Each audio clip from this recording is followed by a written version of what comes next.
dispepsia, Dispepsia, ¿qué más?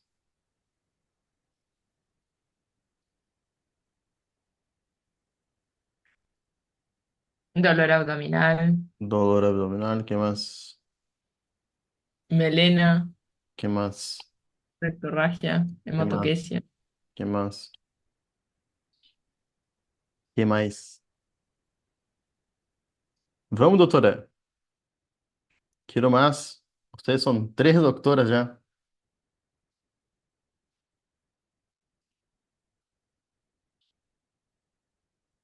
Entonces, vamos solo a repasar un poquito. Los motivos de consulta, porque el principal motivo de consulta que viene un paciente es por top uno. ¿Cuál es el top uno para ustedes? Náuseas, Puede ser, pero a dolor. mí yo pensaría más en dolor. Usted se está con náusea, ¿te va a consultar? ¿Te va a la guardia o no? Pero si está con mucho dolor, sí, porque el dolor es muy molesto. El segundo motivo, o sea, ahora sin ninguna regla, sin nada, pero el primer motivo de consulta acá en cualquier parte del cuerpo es dolor. Después la otra cosa que puede pasar en digestivo es cuando ves sangre. Si sangra, paciente se asusta y ya va a consultar. Generalmente si vomita sangre. Si hace caca con sangre, tarda un poquito, con miedo de que le van a enchufar el dedo, pero generalmente tarda más. Después, tercer motivo de consulta,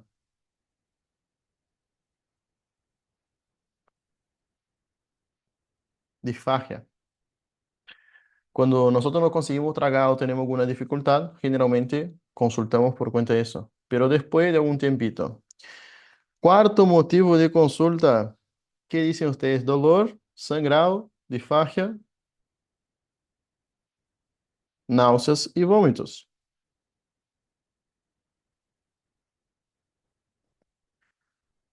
Y quinto, no es el último motivo de consulta, pero lo que puede pasar, paciente esté amarillo. ¿Cómo se llama amarillo? Ictericia. Para nosotros recordar una cosita, siempre cuando el paciente viene con alguno de estos motivos de consulta, él va a decir, che, mira, tengo dolor. Siempre cuando venga con dolor, gente, ustedes tienen que recordar para el oral lo siguiente. Dolor es igual a Alicia. Antecedente, localización, intensidad, característica, irradiación y atenuantes. Siempre pregunten a Alicia. Sangrado, cualquier sangrado, ustedes tienen que preguntar lo siguiente. ¿Cuándo fue? ¿Cuándo? El antecedente. Si fue la primera vez, cantidad y si sale por arriba o por abajo. Aparte de eso, no olvídense de preguntar si tuvo hipotensión. ¿Cómo yo evalúo la hipotensión de manera indirecta? Si tuvo mucha pérdida. ¿Cómo evalúo de manera indirecta? Hay varias formas, pero hay una que me late así para preguntarles. ¿Cómo puedo evaluar un paciente sin tomar la presión, ¿eh?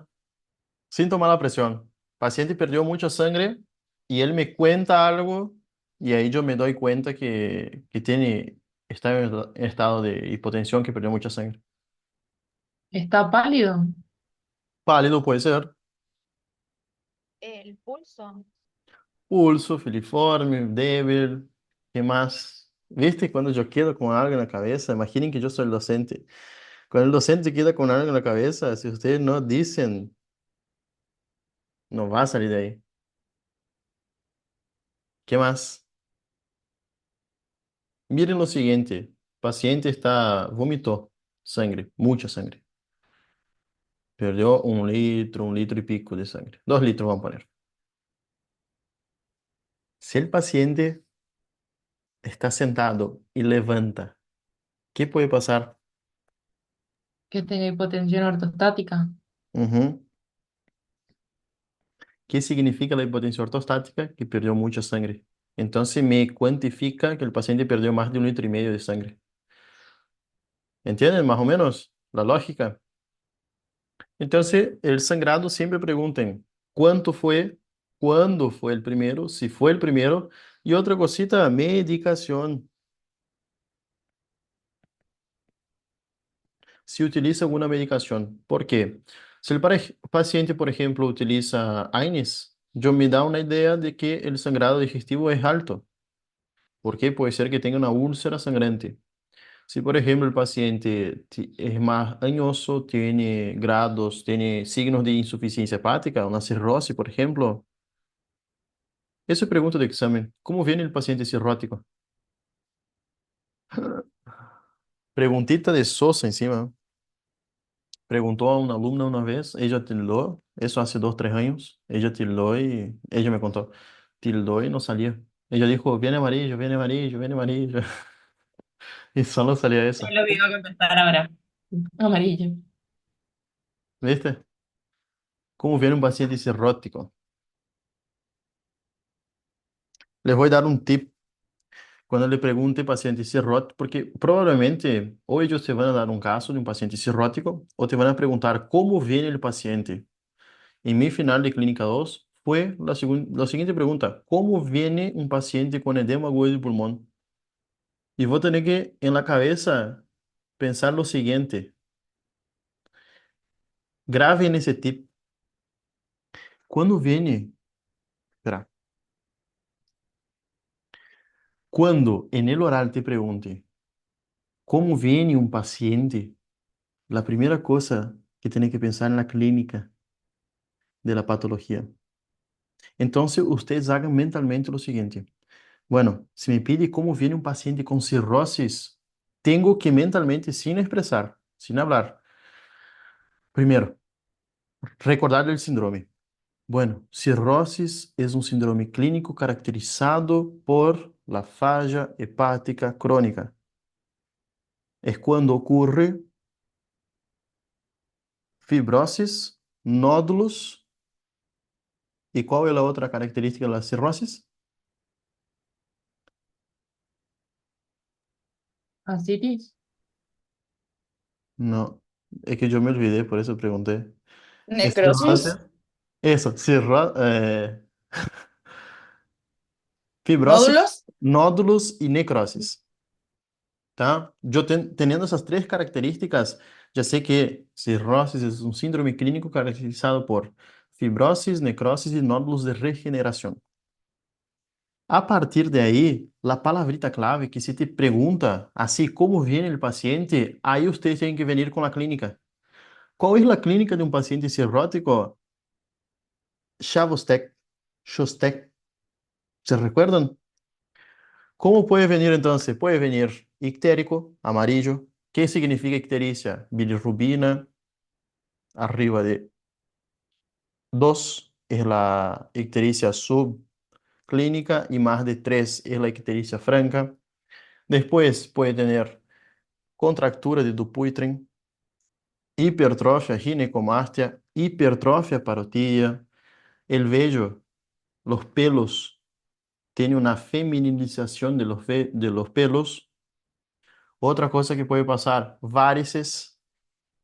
¿A dónde las varices? Aparte de esofágicas que yo no veo, solo veo por endoscopía o cuando sangran, ah, varices en el tórax y en el abdomen. En el abdomen puede venir entonces con las venas en cabeza de medusa, se llama. Entonces, ¿cómo viene un paciente cirrótico? Es básicamente hábito de Shostak, y recuérdense de la proteína que se pierde y de la vitamina K, que son las funciones del hígado. Si te pregunta eso, tenés que tener en la cabeza los hábitos y también la albumina que se pierde que va a generar edemas. ¿Está bien? ¿Entendieron más o menos cómo se hace en la cabeza para contestar? Otra pregunta típica: ¿cómo viene un paciente con colecistitis, por ejemplo? Colecistitis no es la inflamación de la vesícula. Colecistitis. Si tiene algo inflamado, el paciente viene con, primero, dolor. ¿Cómo es el dolor de la vía biliar? Es un dolor generalmente ubicado en el hipocondrio derecho que se irradia hacia la espalda. Vía biliar generalmente duele, es un dolor tipo cólico, pero como hay una inflamación, el dolor no es más cólico, sino que es un dolor continuo de la colicistitis. ¿No es cierto? ¿Por qué es distinto la colicistitis de un dolor cólico biliar? De un lito que está ahí, va y vuelve, va y vuelve. La colicistitis es cuando hay la inflamación de la vesícula y el cólico biliar es cuando la piedrita va hacia el conducto cístico y vuelve. Entonces el secreto acá está en lo siguiente, está en nosotros saber que la colicistitis es un dolor un poquito distinto, pero se irradia hacia el mismo lado, todo, y punto. Eso es lo que tiene que hablar. Aparte de eso, colicistitis va a tener ictericia. No. Cuando el paciente presenta ictericia, si te dice así, viene el paciente con ictericia, colicoluria, ¿qué es? ¿Quién soy? Colangitis. No. Ictericia, colicoluria. Síndrome coledociano. Muy bien, excelente. ¿Entendés? Ictericia significa Club, que, Atlético Independiente, me acuerdo como mnemotécnica. sí, es síndrome de coledociano. ¿Pero qué es esa mnemotécnica? Contame. Y Club Atlético Independiente, o sea, Coluria, o no, nada que ver, nada que ver. Ah, coluria, colia y ictericia. Sí. Después, si me aparece un paciente de la siguiente forma, dolor, presten atención. En epigastrio que migró hacia la fosa ilíaca derecha. ¿Quién soy? Apendicitis. Muy probablemente una apendicitis. Entonces, si tiene cara de león, cuerpo de león, cola de león, ¿qué es? Un león. Generalmente las preguntas del oral son hechas de la siguiente forma. ¿Cómo viene el paciente? Decime tal clasificación. Entonces, por eso yo estoy molestando un poquito en esa parte de motivo de consulta, porque yo sé que una alumna ya se equivocó en eso y yo sé que yo me equivocaría también. Si estuviera en la condición de quinto año, sexto, rindiendo un final de clínica uno. Porque muchas de las veces nosotros estudiamos modular y no juntamos las cosas. Bueno, ¿cómo viene entonces ahora un paciente con colitis isquémica? Ay, ay, ay, barbaridade. Dolor. Dolor, Mucho dolor. Demasiado dolor. ¿qué más? Colitis isquémica, un síndrome clínico. Primera cosa, Agos, yo estoy mirando tu carita acá. Tienes que pensar lo siguiente. Colitis isquémicas, colitis isquémica es un síndrome clínico caracterizado por la isquemia intestinal de cualquier parte del mesenterio. ¿Está bien? Cualquier parte. Entonces, si hay isquemia, toda la célula que sufre de isquemia duele. Entonces, primera cosa, dolor. Si hay un dolor, miren acá, yo voy a dibujar, voy a dibujar. Mi dibujo no es lo más lindo, pero bueno. Imagine, acá estão os vasos que llegan, ¿tá? Bueno, la colitis isquémica es un síndrome clínico caracterizado por la isquemia intestinal, isquemia del colon, del intestino. Eso es lo que tiene que pasar en la cabeza. Desglosen las palabras. Colitis isquémica, isquemia del intestino. ¿Por qué se isquemia el intestino? Recuérdense, llega la irrigación, obviamente, se bifurca, o yo tengo un trombito acá, o alguna compresión por un tumor, por ejemplo, me está comprimiendo la arteria. Entonces tiene que pasar a la cabeza eso. Bueno, lo más frecuente de la colitis isquémica son pacientes ya añosos, ¿no es cierto? Más de 50, 60 años, y que tiene una patología como así, dos cositas, tiene que pensar en colitis isquémica y va a explodir la cabeza. Si yo sé que tengo que tener un trombo, yo tengo que tener dos cositas. O el paciente tiene hipercolesterolemia, un trombo puede ser el colesterol, o el paciente tiene eso, fibrilación auricular. Colitis isquémica te va a dar o un trombo de colesterol o un trombo por cuenta de una fibrilación auricular. ¿Entienden? Lógica, lógica. Isquemia, tuvo la isquemia, por ejemplo, de la porción descendente del intestino grueso. ¿Qué va a presentar el paciente? Primero dolor. Después, si el intestino le falta, ¿cuál es la función del intestino? Mover el bolo alimenticio, ¿no es cierto? Tuc, tuc, tuc, tuc, tuc, y va hacia adelante. Si le falta ATP, si le falta oxígeno, le falta energía, ¿ustedes piensan que él va a seguir moviendo? Entonces, el paciente va a venir con dolor más un hilo, o sea, una parálisis del tránsito intestinal, ¿no es cierto? Porque no se está moviendo. Y otra cosita característica, cuando se necrosa una porción del intestino, sangra hacia adentro. Entonces, el paciente puede presentar episodios de hemorragia digestiva baja. Y el dolor, gente, dolor acá es 10 en 10, duele muchísimo. Si yo tengo dolor, ese sangrado y esa isquemia, el peritoneo nos recubre todo eso, el peritoneo. ¿Qué va a pasar? El peritoneo no era sensible. Entonces, si el peritoneo se sensibiliza, nosotros vamos a tener una peritonitis. ¿Cómo aparece la peritonitis para nosotros? En la semiología, Bloomberg puede ser positivo. Y otra cosa clásico de la colitis isquémica es abdomen defensivo en tabla. Así viene un paciente con colitis isquémica. ¿Es difícil? No. Por eso que ustedes tienen que desglosar. Cualquier cosa que ustedes tienen dudas, tienen que pensar en el nombre de la palabra. Colitis isquémica, isquemia, ¿por qué se isquemia algo? O trombo o alguna compresión. Punto. Generalmente acá son dos tipos de trombo, de colesterol o de la fibrilación, que son émbolos en realidad. Son dos tipos de émbolos. Después, o resto é história, ¿no es cierto? El resto es historia, lo demás. Pero imaginen que ustedes están delante del examen y le pregunten eso. Ya saben cómo contestar ahora. Ya saben el mecanismo que tienen que entender en la cabeza. No sirve de nada quedar, bueno, no. Tienen que enfocar en sí o sí en lo fundamental. El básico después el avanzado. El avanzado por ahí ni va a llegar, ¿tá? Pero ya tener una noción básica, que esa es la idea de acá, ustedes logran salir a salvarse de un examen. Yo les digo la verdad, no hay que saber todo y no les va a preguntar todo.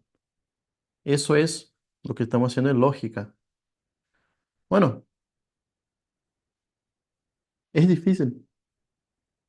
¿Cómo viene un paciente con colitis isquémica? Nosotros siempre, yo por ejemplo, yo en quinto año no sabía, no conseguía entender una colitis isquémica. Ustedes vieron cómo es fácil. Todo se liga. La base de digestivo es la siguiente, y presten atención acá. Base de digestivo es entender que el abdomen es una caja. Abdomen es una caja, a donde hay muchos órganos. Si algún órgano inflama, infecciona, o sea lo que sea, se isquemia, por ejemplo, toda la caja que está envolvida por el peritoneo, toda la caja sufre. Entonces, el fin de una inflamación, de una infección o de una isquemia, el resultado de todo eso es eso.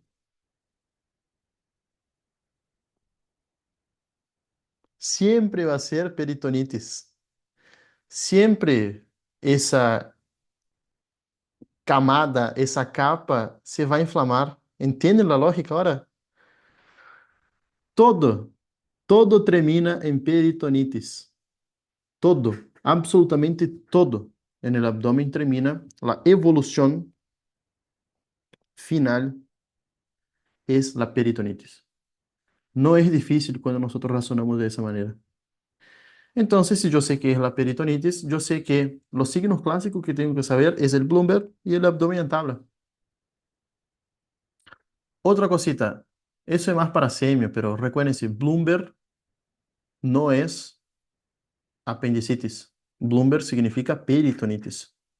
Y Bloomberg, ¿dónde le hago? Si por ahí les pregunta y tiene mala suerte, Bloomberg yo le hago en el punto de McBurney. ¿Dónde queda esse ponto de McBurney? Eu trato de traçar uma linha entre a espina ilíaca anterosuperior hasta el ombligo y divido en 3 tercios. El punto de McBurney se ubica en el tercio externo, en la unión del tercio medio con el tercio externo. Acá yo le hago una compresión profunda y después de esa compresión yo genero una descompresión brusca. Bloomberg positivo se la descompresión brusca hace con que el paciente tenga reflejo de dolor. Eso me indica que el paciente está cursando con peritonitis. ¿Está bien? Cosas básicas que si les pregunto ustedes ya saben. Entonces, ¿cómo viene un paciente con colitis ulcerosa? Viene así. ¿Cómo viene un paciente con cirrosis? Viene así. ¿Vieron cómo nosotros ya pudimos repasar en menos de 10, 15 minutos cositas básicas que por ahí nosotros perdemos en la hora del oral? La idea de la clase es esa, abrir la mente de ustedes para que ustedes puedan llegar al oral y aprobar. Otra cosa muy importante.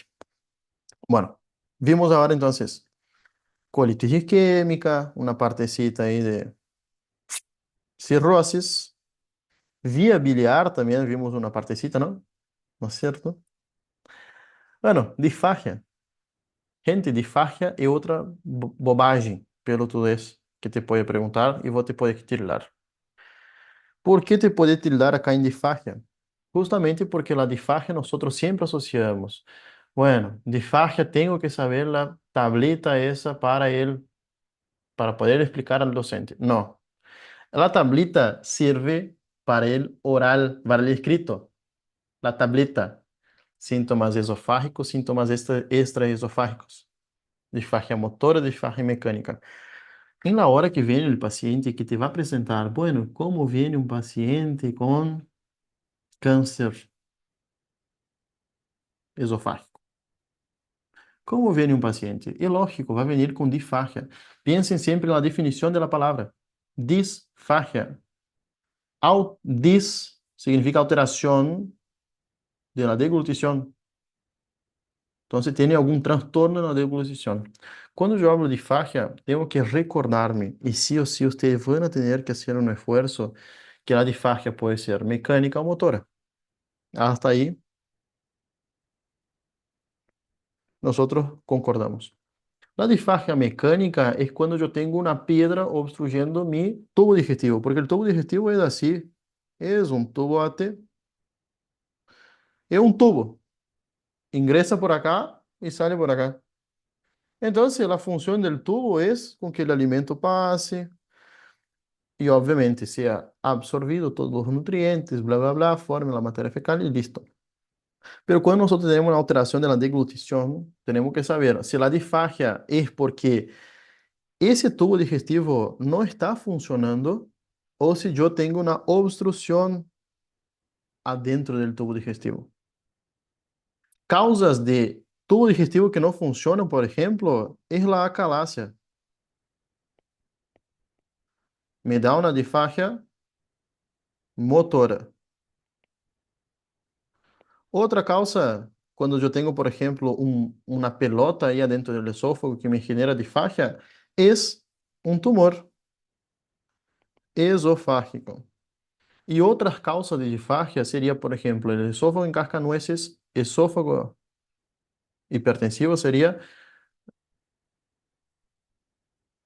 espasmo esofágico difuso.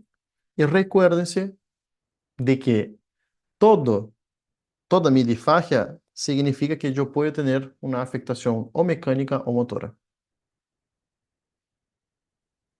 Entonces el paciente viene y dice, bueno, no puedo tragar, tengo dificultad para comer. O sea, siempre cuando viene con disfagia tenemos que preguntar, ¿hace cuánto empezó? ¿Es para sólido o para líquido?